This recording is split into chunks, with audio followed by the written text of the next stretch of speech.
Hello, welcome to another episode of The High Ground, powered by Premier Companies. Jeff, how are you doing today? I'm doing wonderful, Sal. Thank you. We're going to be on our best behavior Yes. because we have our HR director in the office today, Brian Scheid, returning guest. He was on one of the earlier podcasts we had. I think this is the third one. The third one, that's right. It's been a while since I've been on one, but I think this is number 3.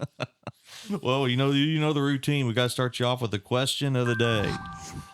So, Brian, what is the question of the day today? Is what's your favorite?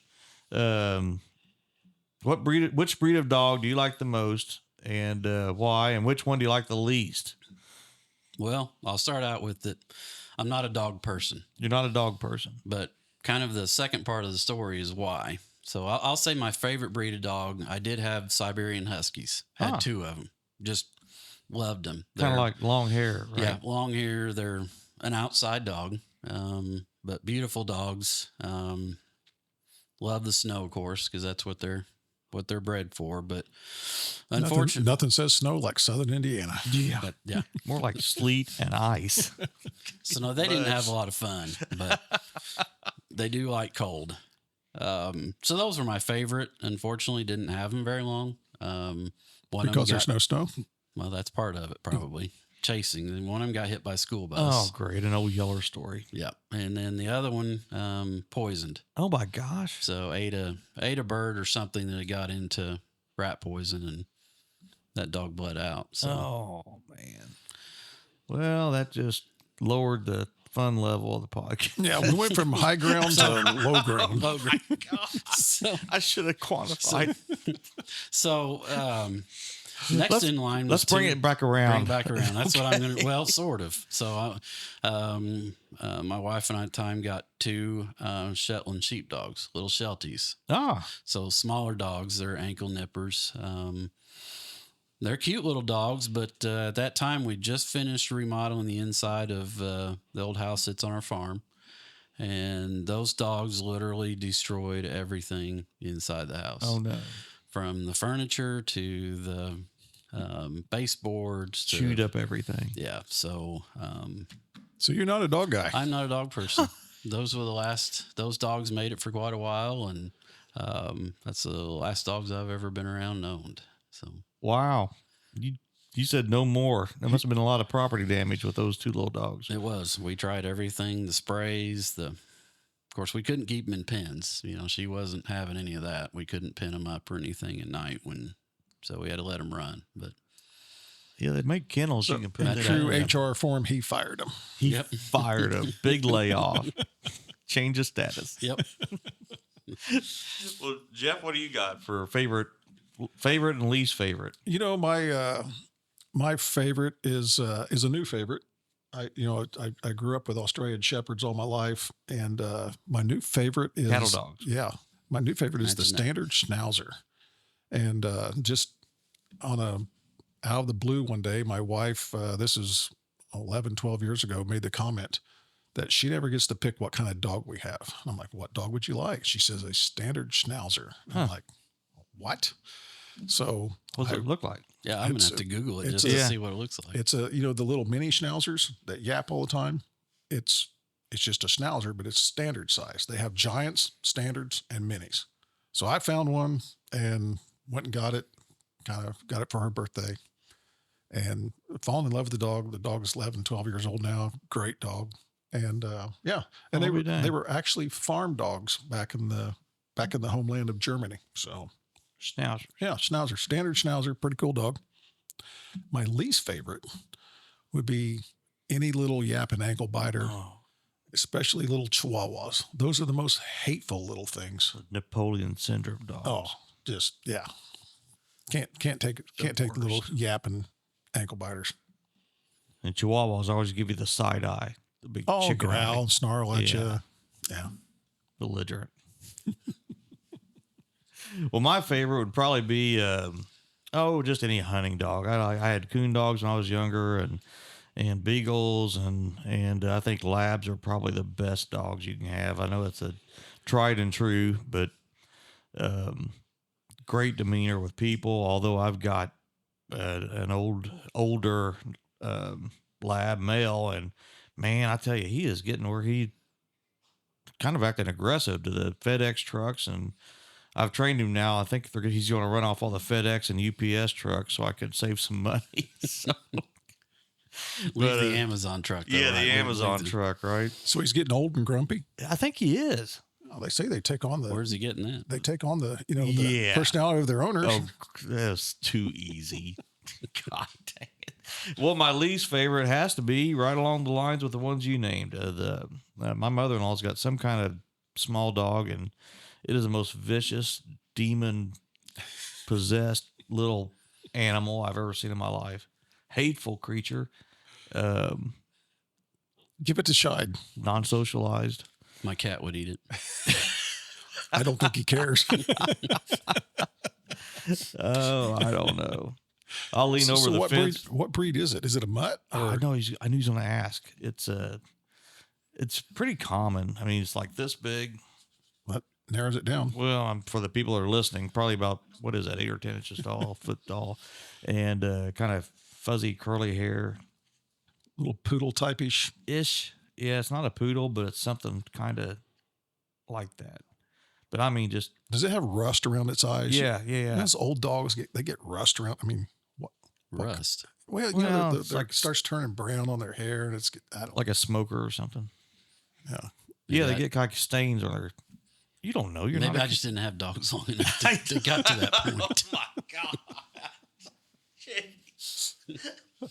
Worst start podcast ever. Oh, let's try to salvage this thing. Let's do it, Brian. Tell us a little bit about Premier Ag from a human resources perspective. How many employees do we have now? Do we know? We sit around 550. About 550. Yeah, and I would say in the spring we probably get close to 600 through the peak. But with saying that though, we're at least 20 to 25 short, 20 to 25 open positions. So I say 550, but we really should be 575. If we had every position filled that we have currently open, we would be that 575 level. That's an interesting way to look at it. You know, what we would be if we had everybody here that we wanted. And you can find all those positions on the website. Is that? Yep. Yeah. All the positions are listed on the website. And then, of course, through the website, you got contact information. You can call any of us. Yeah.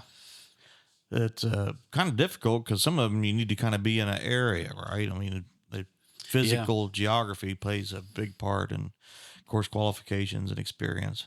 That's where the website comes in key, because it'll list which position by which geographical territory is hiring. I mean, if you count some unmanned facilities, we're 49 facilities, so over 4 states. So it can be a big difference of where. Certainly where you're going to apply at. Somebody living here in Seymour probably wouldn't want to apply for a job in Somerset, Kentucky, or in Ohio or Tennessee. That's right. So how big a team do you have to manage that broad of a scope of employees and geographic area? Well, right now we currently have 4.5 employees in HR. I guess depending on what day it is, what decimal I represent within that within that group, whether I'm a half or a quarter or 10%. Well, you look full grown. Well, if that was, it'd be over. But, God. But no, I do split my time in safety and risk. But back to the HR, we do have four full-time people in HR. We've got Kirsten over here at Seymour. She does payroll, time and attendance, as well as handles all the retirement accounts, pension, 401ks.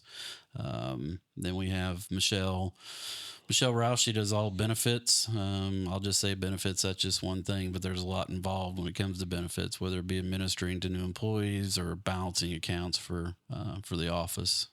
Wow. Then we have Lindsay.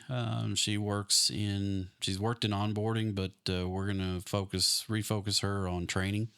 That's become through some surveys, through employees, as an HR department, kind of focused back on us. Some of the things that employees were really looking for is training and communication. So through that through that survey itself, we hired an additional person, which Jody Samples. She's the newest member of the HR group. She's been here just a couple of months now, but she's going to take over the onboarding for new hires, which is unfortunately it's a daily thing. People are coming and going constantly. I looked just a minute ago and we've got 6 sitting in onboarding, so it's constant activity, but focused on getting Lindsay out to at facilities and do training and work with each department, each division within Premier to create a training regimen. So she'll kind of be what's called a training facilitator. Looking forward to that. Good. It feels like, any business has turnover, and I know trucking businesses, they have a lot of turnover. I found something interesting. The Indiana School Board Association it came out with a newsletter last month, and it said that in Indiana, since COVID, since the epidemic in 2020, Indiana's had over 50% turnover of school superintendents. That half of them have turned over since then. Didn't really give a reason why, but just say that it's not just our industry; it's a lot of industries that seems like it's having a lot of more turnover than it seems like we had in the last decade. It's everywhere. Turnover doesn't matter whether you're talking about a retail store or like you're talking about that. We have retail C-stores as well as all the way to transport drivers, and it doesn't matter which one it is. The turnover is just a continual battle, and I don't. We have a very diverse. I say diverse as far as generations go. The largest portion of our workforce, still 35% probably, is Generation X. Then you can kind of split baby boomers and millennials in that other 20%.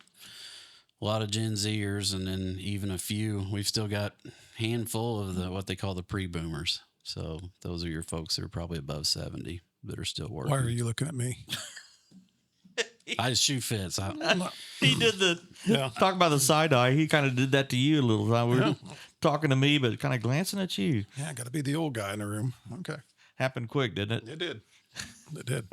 What's a typical day look like in the HR department, Brian? Oh, that's a good question. There is no typical day, probably. There probably isn't really a typical day. I say that probably the most consistent thing that you could say that you can pretty well put on a calendar and there's no change from it ever is payroll.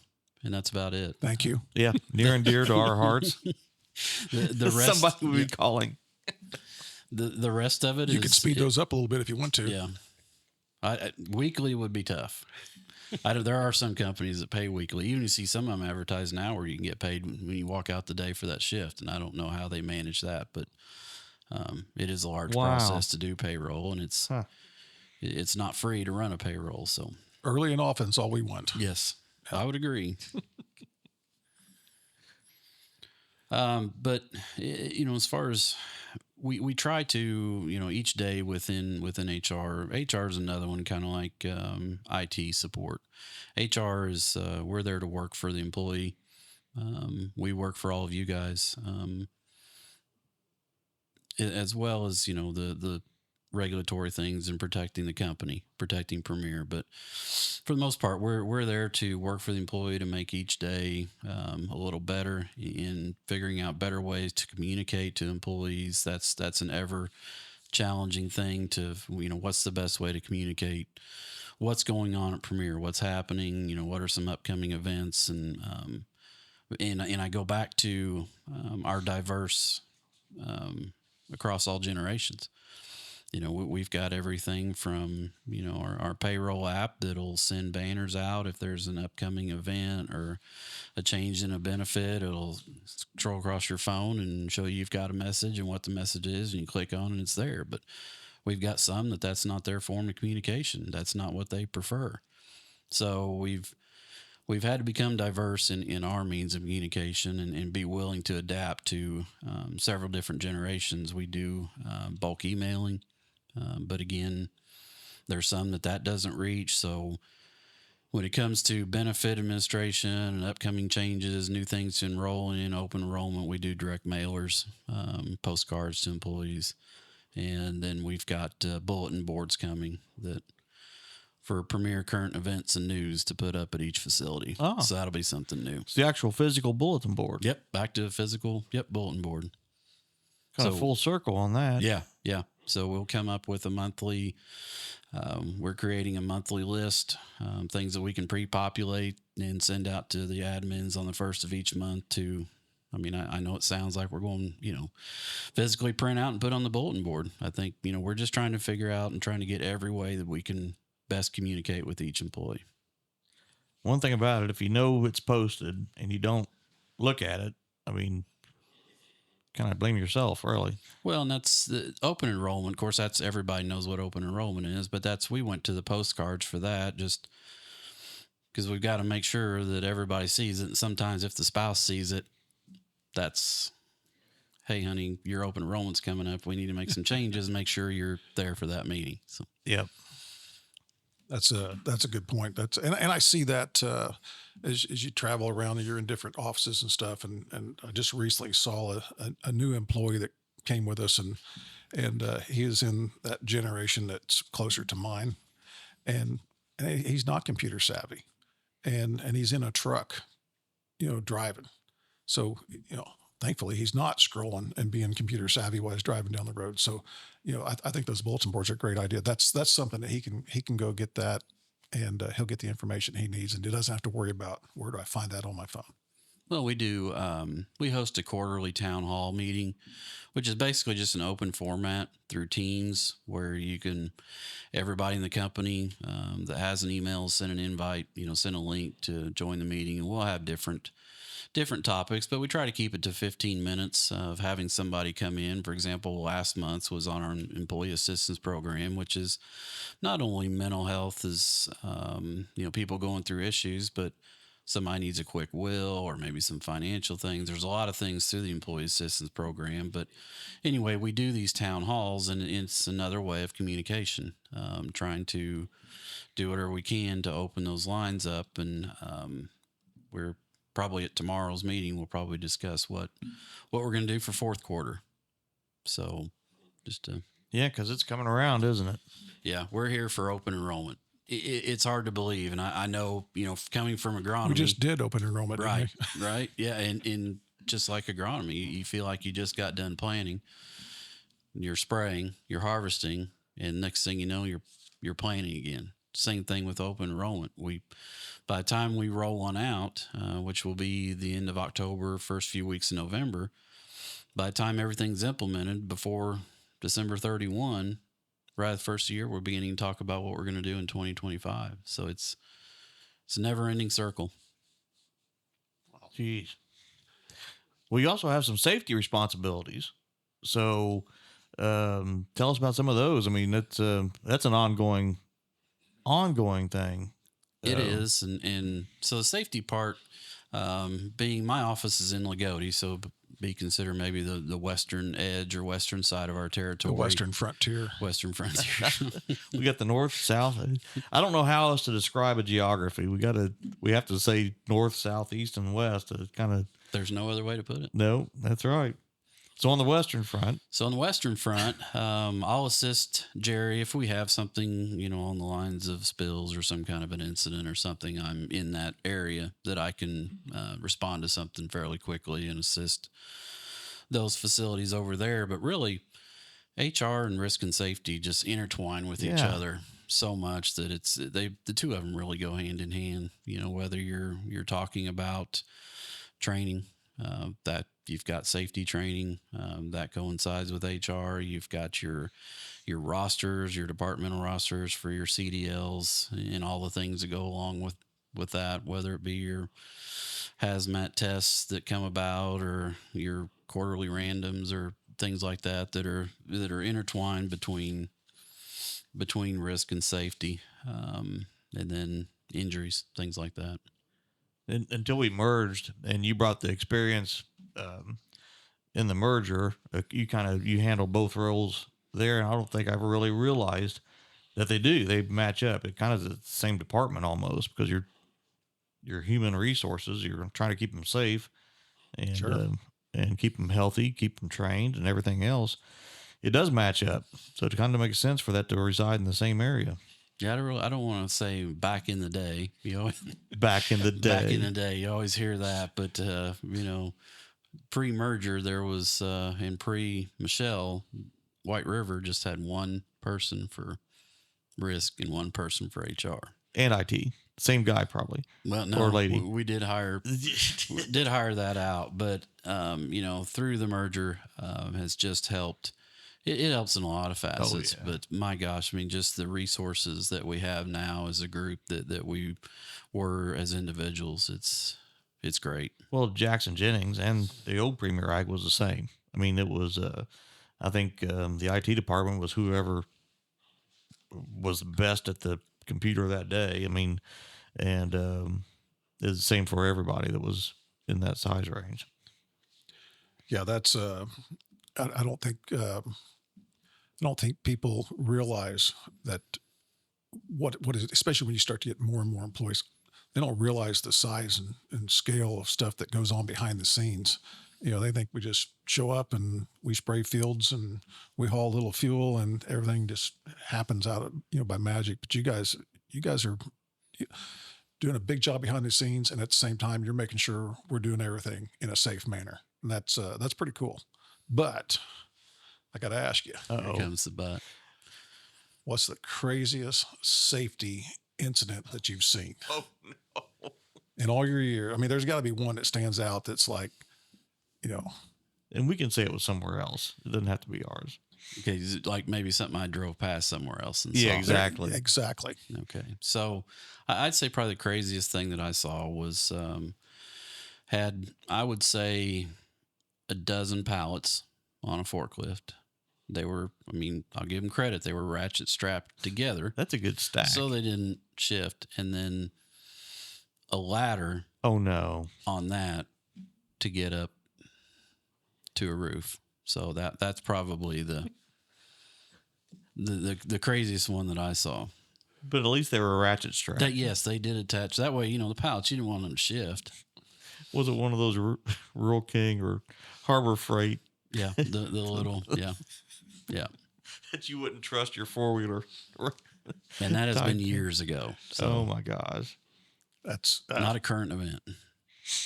So there may be a picture on my wife's phone from this last weekend where I might have been standing on a pallet on my skid loader with my son raising me up so I could power wash our house. I mean, I'm just saying it's possible. So I didn't know you could do 12 pallets. Now I'm thinking about, I can work smarter now. Well, I say smarter, not harder. There you go. My dad, the reason I bought a bucket truck was I was coming home one day and you've got a bucket truck. It's not a good one. That's a side conversation. More of a pumpkin thrower.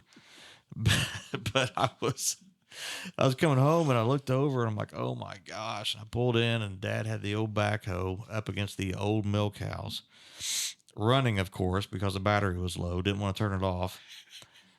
He had the bucket in the air, had another ladder, had a ladder to get in the bucket that he had climbed into, and then another ladder in the bucket of the backhoe. That's an extension ladder. Yes. The extension ladder's right. And he was up on that ladder on top of the old milk house, putting a silver coat of paint on the metal roof. And he's probably 78 at the time, 79.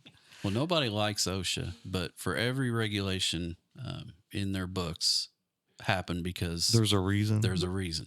Somebody did something and created that code. So, shoot. But it all comes back to slips, trips, and falls, though. That's what you guys tell us, right? That's the most.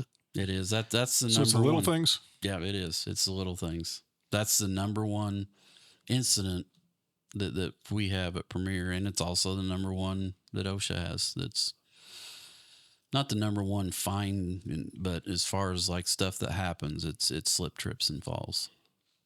Does that come from just being too busy?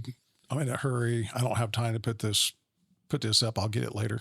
It really is. It comes from whether you want to say fatigue or just being in too big of a hurry, because slip, trips, and falls covers a huge, and that's a big, that's everything from falling off the first few steps of a ladder or a ladder coming down to getting out of a bobtail fuel truck and turning around and missing the step and falling. So, or at a retail store, somebody gets their feet caught up on a rug.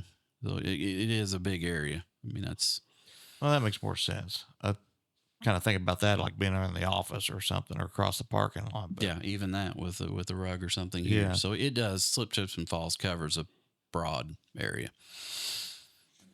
All right. Well, we've covered a pretty broad area in this conversation. Dogs to slip, trips, and falls. So, Jeff, Well, you got anything else? Hopefully it turned around a little bit better. I thought about asking what's the wildest story you've ever had about firing somebody, but that may not be. That's probably not That's good. probably a side Yeah, conversation. but listeners would love to hear it. Oh, I'm sure.